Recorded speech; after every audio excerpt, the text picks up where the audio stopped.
Hai guys, kembali lagi bersama gue Ivana.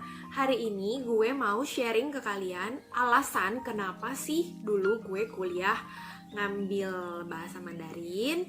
Lalu kira-kira sekarang apa sih yang gue dapatkan dari belajar bahasa Mandarin atau kuliah di program studi Cina. Tapi jangan sedih, gue nggak sendirian. Gue ditemenin beberapa teman gue yang dulu di kampus juga mengambil program studi Cina. Dari jarak jauh ini ya, menggunakan media yang ada, gue minta tolong sama mereka untuk rekam video, lalu jelasin nama mereka siapa, lalu alasan mereka dulu memilih program studi Cina, dan juga apa sih profesi mereka sekarang. Yuk kita lihat sama-sama. Halo, namaku Hani dan aku sekarang sudah 3 tahun bekerja sebagai Marketing and Communication Staff di sebuah kantor akuntan publik di Jakarta. Kenapa sih dulu aku pilih sastra Cina? Sebenarnya aku mungkin dulu sama seperti kebanyakan anak SMA lainnya. Aku nggak tahu mau jadi apa nanti pas udah gede ataupun pas udah kerja. Tapi yang aku tahu pasti saat itu hobi aku adalah menulis dan membaca. Jadi aku mikir apa ya kira-kira pekerjaan yang bisa aku jalani nanti yang sesuai dengan hobi aku, menjadi jurnalis. Nah, kira-kira jurusan apa yang bisa mendukung cita-citaku ini menjadi jurnalis? Aku pilih 2 jurusan waktu itu. Dan sastra Cina. Kenapa sih sastra Cina? Kan banyak sastra yang lain. Pengguna bahasa Cina itu banyak banget gitu. Kemanapun kalian pergi, bisa dipastikan kalian akan bertemu dengan orang Cina, orang keturunan Cina, Chinatown, daerah pecinan. Oke? Jadi itu alasan yang paling utama sebenarnya. Karena emang sudah diramalkan kan di awal tahun 2000-an bahwa kedepannya dunia ini akan semakin borderless gitu. Batas-batas antar negara itu udah nggak ada lagi nanti. Kita bisa dengan mudah masuk ke internet, ke dunia maya, kita masuk ke berbagai media sosial dan bertemu dengan orang dari berbagai daerah dan negara. Jadi menurut aku kemampuan berbahasa, apalagi bahasa yang satu banyak penggunanya, dan kedua jarang ada ahlinya gitu, itu akan berguna banget. Wanted skill lah istilahnya, skill yang sangat diminati dan dibutuhkan oleh berbagai lapangan kerja. Jadi ya kurang lebih itu kenapa aku ambil jurusan sastra Cina saat kuliah gitu. Gitu saja sih, thank you. Halo Yoman, saya Imester. Saya bekerja di salah satu lembaga pendidikan musik yang ada di Indonesia sebagai seorang pengajar piano. Sudah menjadi seorang pengajar piano itu berapa lama tepatnya udah agak lupa. Tapi yang jelas sudah lebih lama daripada masa studi di kampus dulu. Saya dulu menempuh pendidikan di Universitas Negeri yang ada di Bilangan Depok, program studi sastra Cina. Sebenarnya sastra itu bukan pilihan pertama saya, tapi kenapa akhirnya saya pilih sastra dibandingkan rumpun ilmu sosial yang lain? Itu karena saat itu saya beranggapan saya tuh sastra itu dekat dengan komunikasi. Saya suka komunikasi. Saya senang menyampaikan pendapat dan saya juga senang mendengarkan pendapat dan pemikiran orang lain. Kayaknya. Dan saya tuh selain itu saya juga pribadi yang kompetitif dan cenderung banci tampil juga gitu. Jadi dari dulu kepingin menguasai atau punya kemampuan yang belum banyak dikuasai orang lain ya. Contohnya itu bahasa asing selain bahasa Inggris ya, makanya ambil sastra Cina. Selain itu juga karena bahasa Mandarin kan adalah salah satu dari 5 bahasa resmi PBB. Itulah alasan-alasan yang memperkuat saya kenapa saya ngambil sastra Cina. Walaupun sekarang terdengarnya dan banyak orang-orang yang beranggapan kayak kurang relevan ya jurusan lo sama pekerjaan atau profesi lo sekarang gitu. Cuman setelah saya menjalani hidup ini, menjalani pekerjaan itu, saya bisa bilang kalau anggapan-anggapan seperti itu salah gitu. Karena ketika kita menjadi mahasiswa sastra Cina. Yang kita pelajarin kan bukan cuma bahasa Mandarin saja gitu, tapi juga ilmu dasar linguistik yang lain seperti semantik, pragmatik yang menjadi tonggak komunikasi. Dan saya sebagai pengajar dan sebagai seorang pemusik juga, bagaimana kita mau menyampaikan sesuatu kepada lawan bicara kita, kepada murid kita, kepada pendengar kita, itu kan semua memerlukan komunikasi yang baik. Dan itu adalah itu saya dapat ketika saya belajar sastra, belajar bahasa, belajar literasi gitu. Dan untuk teman-teman yang masih menempuh pendidikan di sastra Cina, jangan pernah takut sama tanggapan orang yang nantinya mungkin bakal kalian dengar lebih banyak lagi di dunia kerja, atau mungkin sekarang juga udah didengerin. Tetap konsentrasi, tetap fokus sama apa yang kalian jalankan sekarang, karena justru di dunia kerja, di dunia luar sana, soft skill seperti kita yang sangat dibutuhkan di rumpun-rumpun ilmu, baik rumpun sains ataupun rumpun sosial yang lainnya gitu. Mereka sangat membutuhkan soft skill, tenaga-tenaga kerja yang memiliki soft skill seperti kita gitu. Dan kalau gagal di masa studi, di tengah masa studi sekarang, ya nggak apa-apa, ya usaha terus, tetap semangat sampai tahu gitu salahnya di mana dan berusaha memperbaiki kesalahan itu. Karena percaya aja, segala sesuatu yang kita kerjakan dengan optimis dan dengan sepenuh hati itu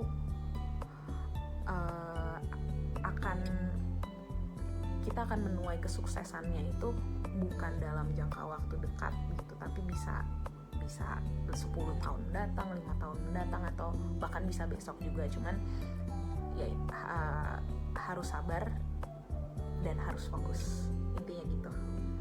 Sekian, semangat, cayo. Halo, saya Ranu Dahlia, saya news producer di salah satu TV swasta nasional, dan saya juga pernah berkesempatan menjadi jurnalis yang mewawancarai beragam kalangan orang dan juga meliput beragam peristiwa. Kalau ditanya kenapa dulu saya ambil sastra Cina, sejujurnya itu karena rekomendasi dari ayah saya. Ayah saya cuman kasih tahu kalau misalnya ambil jurusan S1, terutama kalau bisa ambil yang sifatnya mengasah skill, terutama ilmu pengetahuan yang sama sekali belum pernah saya pelajari, dan baca masa depan. Pada saat itu masa depan yang terbaca oleh ayah saya adalah bahwa Cina akan menjadi pusat perdagangan, pusat bisnis, pusat ekonomi, pusat politik, dan pusat dunia gitu. Saya belum terlalu paham pada masa itu apa sih maksudnya gitu, tapi sering berjalannya waktu dan sampai sekarang ini saya mulai tahu apa yang dimaksud oleh ayah saya, dan kebukti bahwa kalau punya kemampuan bahasa asing, terutama bahasa Mandarin, itu kesempatan kita untuk bersaing di dunia kerja itu bisa dikatakan lebih tinggi, seperti itu. Saya pun di dalam dunia jurnalistik berapa kali hanya karena saya punya kemampuan bahasa Mandarin, meskipun tidak sejago itu, saya ke beberapa daerah untuk mewawancarai warga negara asing yang hanya mampu bahasa Mandarin, mulai dari tersangka misalnya gembong narkoba atau penyelundupan sesuatu gitu misalnya di Batam, sampai pada tingkat duta besar negara Cina, seperti itu. Nah, yang seru juga secara kebahasaan nih, yang seru dari belajar bahasa Mandarin itu adalah kalau bicara bahasa kita itu ada dua wahananya, bahasa tulis, bahasa lisan. Nah, kalau bahasa lisan tuh apa yang kita dengar, tapi kalau bahasa tulis tuh sistem penulisan, artinya kita membicarakan aksara.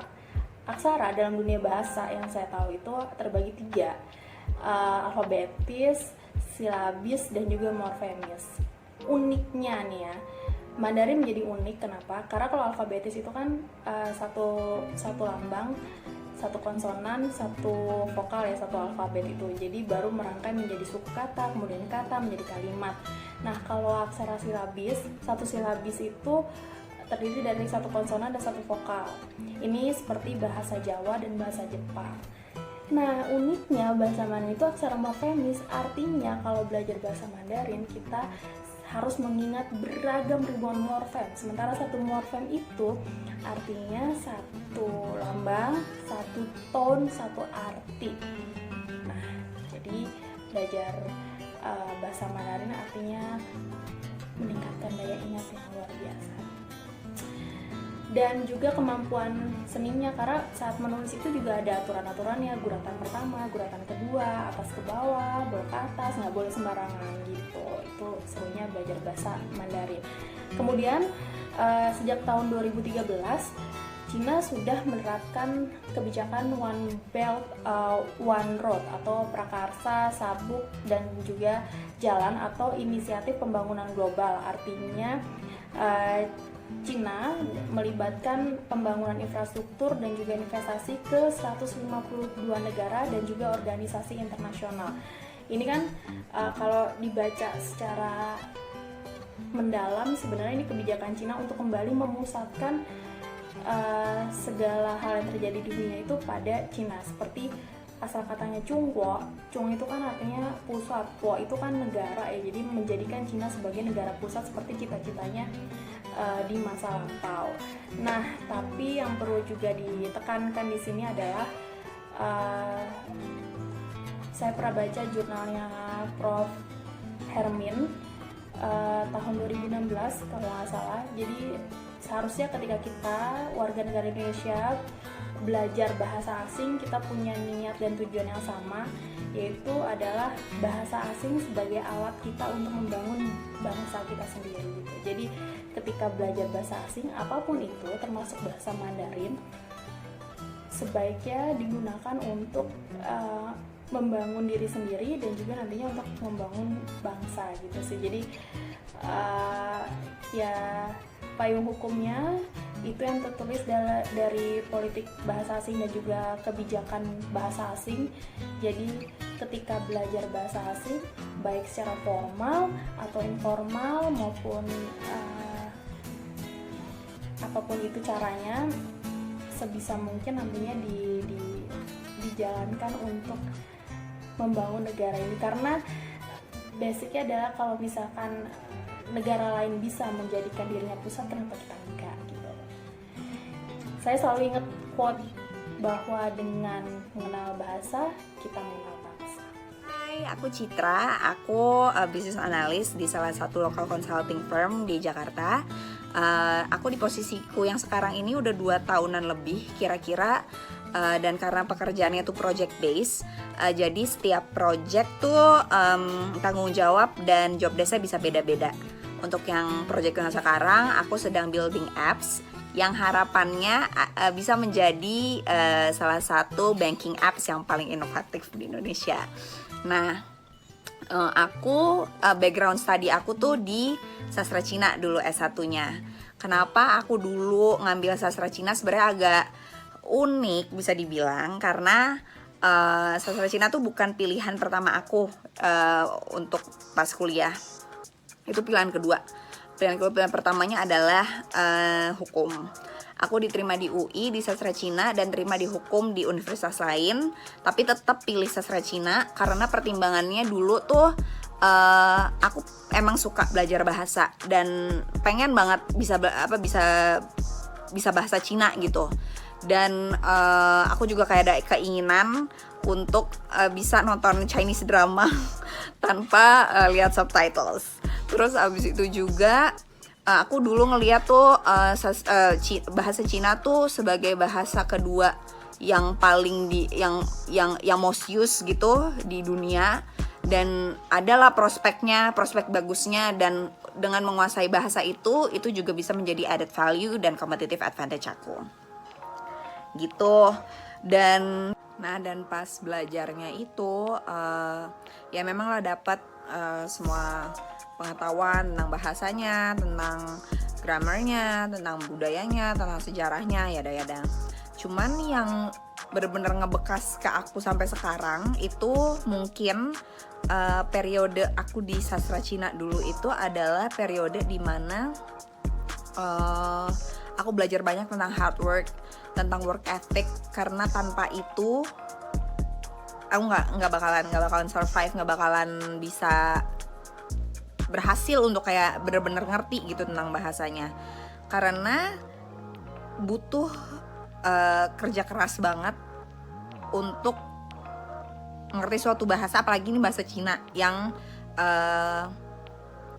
karakternya aja udah macam-macam, udah bukan ABCD lagi, dan itu kayak memang harus diapalin gimana cara nulisnya, cara bacanya, gitu-gitu. Jadi mungkin work ethic aku yang aku punya sekarang itu udah kebentuk dari zaman aku di sastra Cina dulu. Terus yang kedua juga itu ngebentuk mindset aku bahwa kita tuh nggak ada kata terlambat untuk belajar hal baru. Itu juga mungkin yang nganterin aku pede aja gitu ngambil S2 International Business. Aku nggak punya background bisnis sama sekali, dan ya udah itu hal baru untuk aku. Dan aku sekarang kerja juga di bidang IT sebagai business analyst, itu juga hal baru untuk aku, dan mungkin mindset itu kebentuk pas aku di sastra Cina dulu.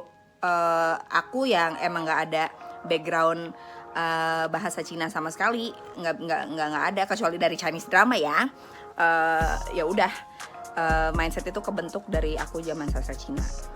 Dan mungkin kalau emang ada satu saran yang bisa aku kasih untuk kalian semua yang mungkin sedang belajar bahasa ataupun yang bahasa Cina, kayak jangan kecil hati kalau misalnya kalian di satu kelas terus ada kayak teman kalian rasa tuh kok skillnya lebih advance ya gitu. Karena tahu nggak kenapa? Sense of language orang tuh beda-beda. Cara nangkep orang, cara nangkep orang terhadap suatu bahasa tuh beda-beda. Cara berproses orang tuh juga beda-beda. Jadi jangan kecil hati, tetap kerja keras, tetap fokus sama goal kamu. Kalau kamu ya, dan niatin ke diri kamu kalau ya udah emang aku pengen bisa nih menguasai bahasa ini. Good luck. Hai semuanya, gue Tania Laswardi atau biasa dipanggil sama temen gue Tania.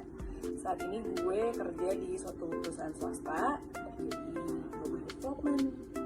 Yes, business development. Yeay. Nah, jadi ngapain sih Babu Development atau Business Development itu? Ya basically sih mikirin strategi perusahaan lo mau kemana, terus ngembangin bisnis-bisnis yang udah ada di perusahaan lo, kemudian partnership sana sini, ya banyak deh, kayak paling gede gitu deh kalau kerjaan gue. Nah, udah berapa lama tak ketahuan umur gue, kurang lebih sih udah 2,5 tahun sih gue jadi Babu Development. Kenapa dulu gue pengen ngambil jurusan sastra Cina? Kenapa ya? Karena lo tuh nggak bisa spell cinta tanpa Cina. Sih. Nah, mungkin gue mau ngasih saran nih buat lo yang mungkin baru mau lulus SMA terus bingung mau milih jurusan apa. Menurut gue sih Cina oke sih, karena di era global saat ini ya bahasa Mandarin tuh kepake banget sih. Good luck. Nah, itu dia tadi beberapa gambaran dan juga latar belakang serta keadaan profesi yang sedang dijalani oleh teman-teman gue. Nah, kalau gue sendiri gimana? Ini juga salah satu pertanyaan yang sering banget gue dapatkan. Terutama biasanya sih yang pertama kali baru kenal gitu ya. Terus tanya dulu, lo kuliah apa? Terus lo sekarang kerjanya apa? Tiap kali gue jawab, dulu gue kuliah program studi Cina dan sekarang gue mengajar bahasa Mandarin. Itu banyak banget yang nanya kayak, kenapa? Jawabannya gimana ya jelasinnya? Kalau gue pribadi tuh dulu awalnya tuh gue nggak suka itu sih sama bahasa Mandarin, no offense, tapi gue emang beneran nggak suka. Kenapa? Karena dulu waktu gue sekolah di Malaysia itu tuh nyokap gue kayak bilang, ayo les bahasa Mandarin karena nanti pasti diperlukan, pasti mungkin bisa lebih mudah mencari pekerjaan dan lain sebagainya. Dan gue nggak mau. Awalnya gue nggak mau itu, terus seiring berjalannya waktu, mungkin karena lingkungan juga kan di Malaysia banyak yang menggunakan bahasa Mandarin, jadi gue merasa tertantang untuk mencoba. Akhirnya gue mengiyakan untuk les. Tapi sayangnya saat menjalani les itu gue tidak merasa tertarik sama sekali. gue merasa bosan dan akhirnya les itu tidak gue lanjutkan. Kalau kalian tanya, waktu gue kuliah berarti lo udah punya dasar dong. Cuma nih how yang gue ingat dari sepanjang gue les. Les juga gak lama ya. Les tuh kayak SMP cuman 3 bulan, 2 bulan, lalu stop. Lalu SMA gue lanjut lagi kayak sekitar sebulan. Terus udah selesai, gak ada lagi yang gue ingat. Setelah itu kan sibuk UN, UAS ya, ujian sekolah dan lain sebagainya, persiapan kuliah. Jadi gue benar-benar gak kepikiran sama sekali. Nah terus kenapa akhirnya gue waktu ngisi formulir daftar kampus, daftar kuliah tuh gue milih jurusan program studi Cina, karena ya balik lagi, satu karena saran dari nyokap. Itu yang mungkin jadi alasan terbesar ya, karena nyokap mungkin biasa melihat situasi kerja di mana orang-orang tuh banyak banget yang pakai bahasa Mandarin, karena kebetulan nyokap kan dulu sempat bolak-balik Medan, Jakarta, Kuala Lumpur untuk kerja, lalu koleganya juga banyak yang Chinese Malaysian, jadi pakai bahasa Mandarin juga kalau lagi meeting. Jadi nyokap gue merasa kayak, oh ini tuh ada opportunity nih, ada kesempatan yang baik gitu. Nah terus setelah itu gue juga jujur aja dulu nggak tahu mau kuliah apa sih. Karena awalnya dari kecil, dari SD, bahkan dari TK, kalau ditanya Ivana mau jadi apa? Jawaban gue masih sama sampai kelas 2 SMA, yaitu mau jadi polisi. Gue bercita-cita menjadi polisi, tapi waktu gue sekali liburan tuh ke Indonesia, ingat banget tahun 2007 akhir apa 2008 awal, itu diumumkan, gue dengarnya di radio, bahwa lulusan SMA tidak bisa langsung daftar ke Akpol. Nggak tahu kenapa, tapi tahun itu tuh ada peraturan baru, yaitu lulusan SMA tidak terima Akpol, tapi yang diterima adalah yang kuliah. Jadi mau nggak mau gue kuliah dong kalau misalnya gue mau masuk Akpol. Nah jurusannya apa? Nah itu dia yang jadi masalah, kegalauan. Waktu mau ngisi formulir tuh gue jujur sih masih ragu banget, karena emang bener-bener gak tertarik. Bahkan sampai masih ketemu nyokap pun gue bilang, aduh mah kayaknya enggak deh, susah banget gitu.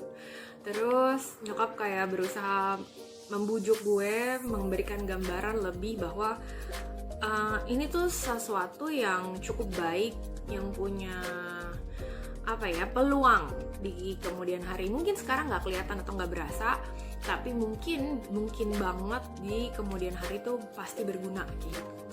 Nah kebetulan pula kakak sepupuku, hai Mbak Gita, itu tuh udah duluan kuliah kan. Kakak sepupuku Mbak Gita tuh kuliah angkatan 2006. Mbak Gita juga kuliah ngambilnya program studi Prancis di tempatku kuliah dulu juga. Jadi mamaku bilang ya udahlah, ntar tinggalnya biar bareng Mbak Gita gitu. Nah jadi kalau ditanya dulu kenapa lo ngambil program studi Cina, gue akan jawab karena disuruh nyokap. Gue nggak punya pilihan lain dan gue nggak tahu itu mau kuliah apa. Walaupun gue anak IPA, hai teman-temanku yang SMA, gue segitu nggak maunya kuliah yang berkaitan dengan hitung-hitungan, kayak nggak mau banget, bye gitu. Pokoknya itu udah terpatri di hati gue. Pokoknya setelah SMA gue nggak mau yang namanya hitung-hitungan. Jadi ya gue memilih program studi Cina. Itu ceritanya kan. Lalu setelah dijalani gimana rasanya? Susah. Gue nggak akan pernah bilang bahasa Mandarin itu mudah. Gue tidak akan bilang bahwa kuliah gue lancar-lancar aja, karena pada satu titik tertentu gue emang gak lulus. Gue harus mengulang satu mata kuliah wajib bahasa, yaitu bahasa Cina modern 5. Kalau di kampus tuh kita biasanya nyebutin BCM 5, ya kan? Hai teman-temanku seangkatan, apa kabar dunia? Atau mungkin kakak-kakakku yang sudah lulus juga atau yang sudah melanglang buana. Hai adik-adik yang juga masih menempuh pendidikan, semangat ya. Program studi Cina yang kami jalani itu tidak mudah, tapi gue banyak banget belajar juga kayak gitu. Dan kalau tadi teman-teman gue cerita apa profesi mereka sekarang, profesi mereka semuanya berbeda-beda. gue juga nggak sama profesinya dengan mereka. Gue ngajar itu udah mulai dari 2016 officially ya. Kalau dulu gue pernah private tapi ya itu cuman selingan waktu sambil kuliah. Kalau sekarang dari 2016, sorry bukan 2006 tapi 2016. Dari 2016 itu gue officially ngajar bahasa Mandarin setelah gue lulus S2 kayak gitu. Setelah lulus S2 itu gue baru punya keyakinan bahwa gue mungkin bisa mengajar, gue berani untuk mengajarkan bahasa Mandarin ke orang lain. Karena sebelumnya gue nggak pernah berani. Gue ngerasa gue nggak pernah bisa namanya ngajar. Terus dulu kalau zaman kuliah ingat banget, misalnya teman gue ada yang nanya nih, Van ini tuh gimana ya caranya, terus gue jelasin nih, bla bla bla bla. Terus menurut lo gimana? Atau menurut pandangan lo gimana? Setelah itu teman gue biasanya nggak balik lagi sih, nggak nanya lagi ke gue berikutnya kalau ada masalah lain atau misalnya kayak ada pelajaran yang nggak bisa, nanyanya ke orang lain. Jadi gue ngerasa kayak oh ya emang mungkin gue nggak bakat ngajar gitu kan. Nah setelah yang gue lulus S2 itulah baru gue mulai berani dan mau untuk ngajar orang lebih banyak kayak gitu. Terus gue ngajar itu udah mulai dari 2016, mulai dari jenjang yang SMP, SMA, lalu gue baru masuk ke tahap kuliah. Kenapa gue dulu memutuskan untuk ngajar SMP, SMA dulu? Karena gue mau memiliki pengalaman yang lebih banyak dulu sebelum gue ngajar ke jenjang yang lebih tinggi. Jadi gue pulang itu gue langsung menjadi salah satu pengajar di lembaga bahasa di FIB UI. Lalu gue ngajar SMP SMA, jadi gue ngajar ya back and forth di mana-mana. Sampai sekarang masih kayak gitu, tapi sudah lebih gue kurangi kayak gitu. Jadi kalau dihitung-hitung sampai sekarang ini hampir 4 tahun gue mengajar bahasa Mandarin. Begitu ceritanya. Lalu kenapa gue nggak bikin video ini tentang diri gue doang? Karena gue mau teman-teman di luar sana tuh melihat, punya perspektif yang lebih banyak bahwa lulusan bahasa Mandarin tuh nggak melulu ngajar gitu. Kayak lu punya peluang banyak banget di luar sana.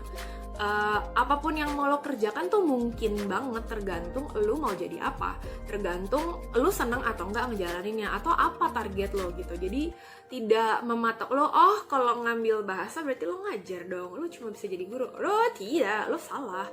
Justru menurut gue nih ya, di zaman sekarang apalagi nih, yang bisa bahasa Mandarin tuh mau masuk bidang apa aja, selama lu mau dan memang dibutuhkan di perusahaan atau di industri apapun, itu bisa banget.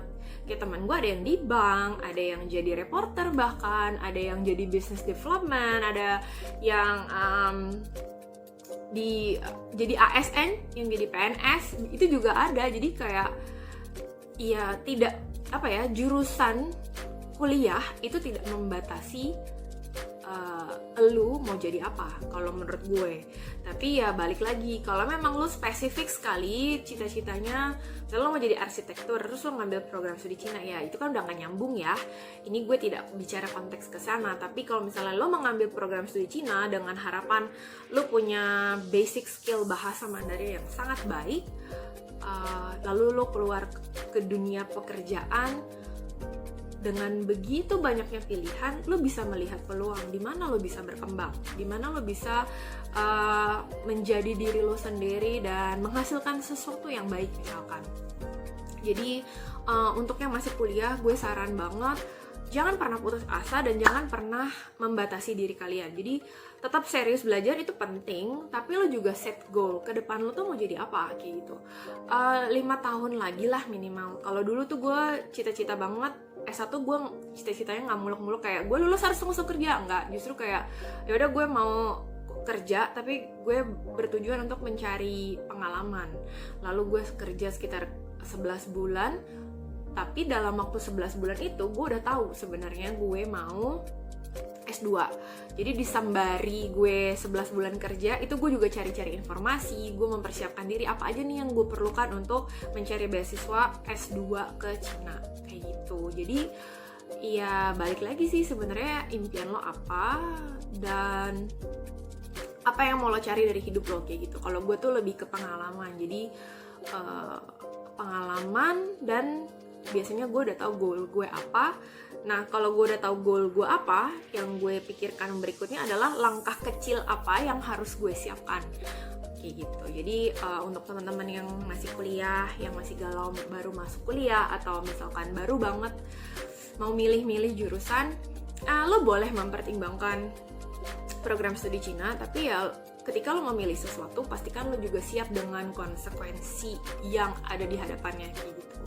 Jadi lo boleh ngeluh susah, lo boleh nangis, lo boleh begadang, silahkan, kayak wajar banget. Kayak lo mau kuliah apapun, kecuali lo jenius banget ya, gue nggak tahu nih, gue bicara dari sudut pandang yang normal-normal aja.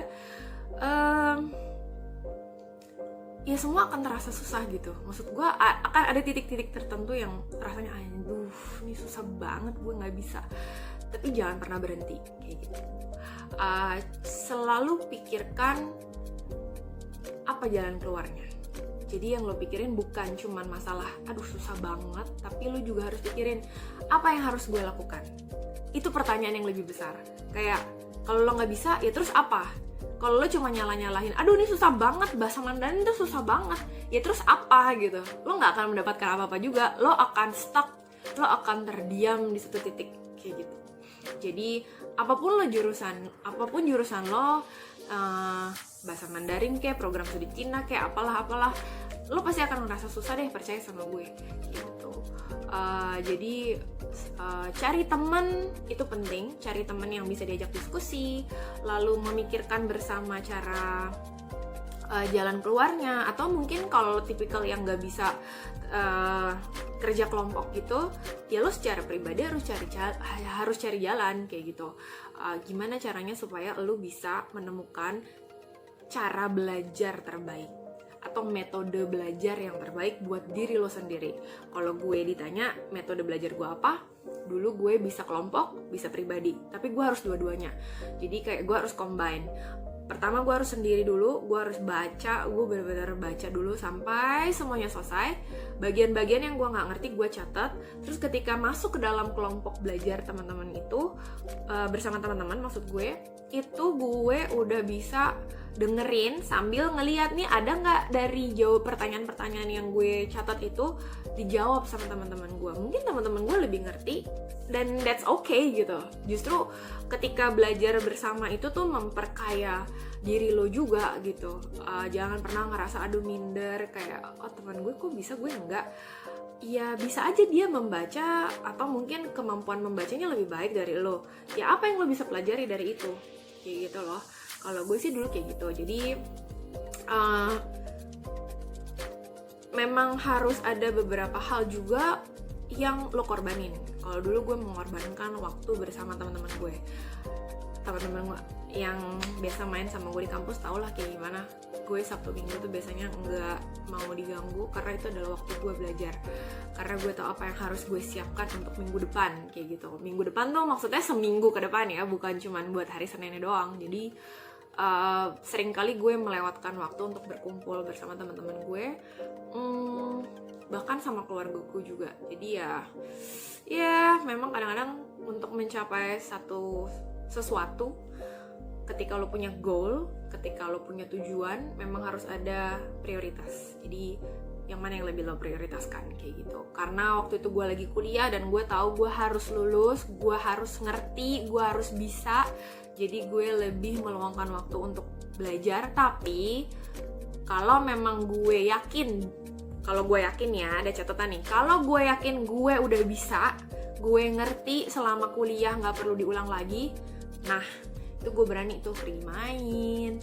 Atau misalkan gue pulang ke rumah tante gue dulu, tidur-tiduran doang, nggak baca, nggak apa, itu gue berani. Jadi kayak lo harus benar-benar kenal sama diri lo sendiri juga, supaya lo tahu apa yang lo harus lakuin kayak gitu. Kalau gue sih selama kuliah kurang lebih gambarannya kayak gitu. Terus kalau misalnya ditanya terus lo sekarang kerja ngajar, berguna nggak semua ilmu yang dikasih? Gue bisa bilang tidak semua bukan nggak berguna ya, tapi tidak semua bisa gue aplikasikan karena kan memang nggak semuanya sama persis ya. Jadi yang bisa gue katakan adalah selain bahasa Mandarin dan pengetahuan tentang RRC yang gue punya, yang gue dapatkan dari dunia perkuliahan adalah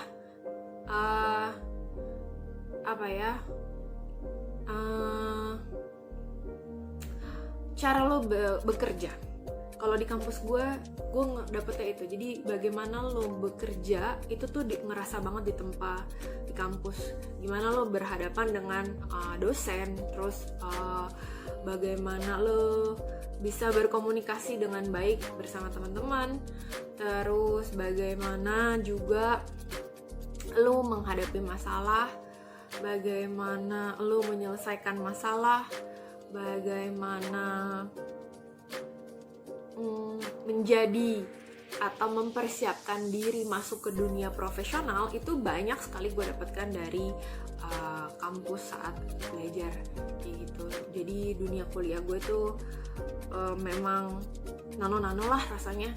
Ada asam, ada manis, ada asin, ya semualah gue rasain waktu kuliah.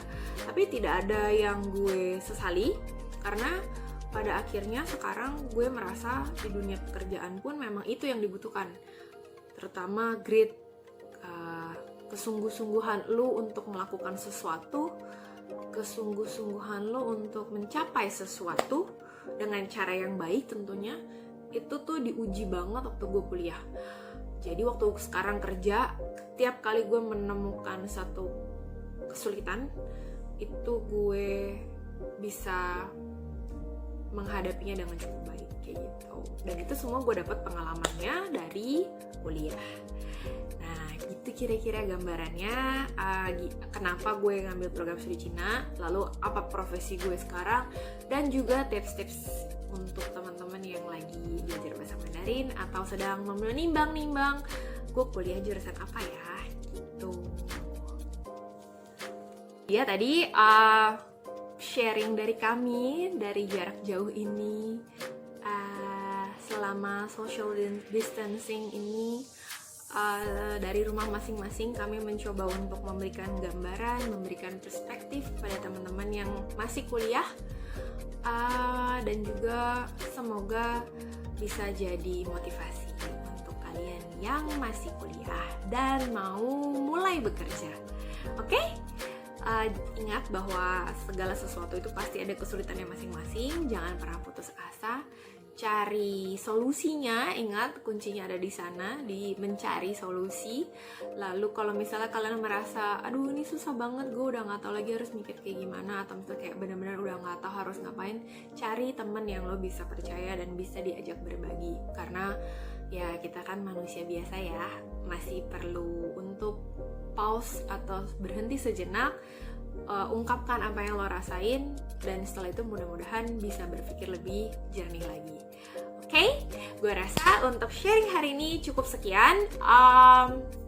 Kalau misalnya ada pertanyaan lain terkait program studi Cina atau misalkan tentang kuliah bahasa Mandarin, itu juga boleh ditanya loh. Nanti mudah-mudahan gue bisa mencoba untuk menjawab, mencoba memberikan gambaran untuk teman-teman yang ada di luar sana. Oke, terima kasih untuk ribet sendiri. Terima kasih sudah menonton. Sampai ketemu lagi di video berikutnya. 再见.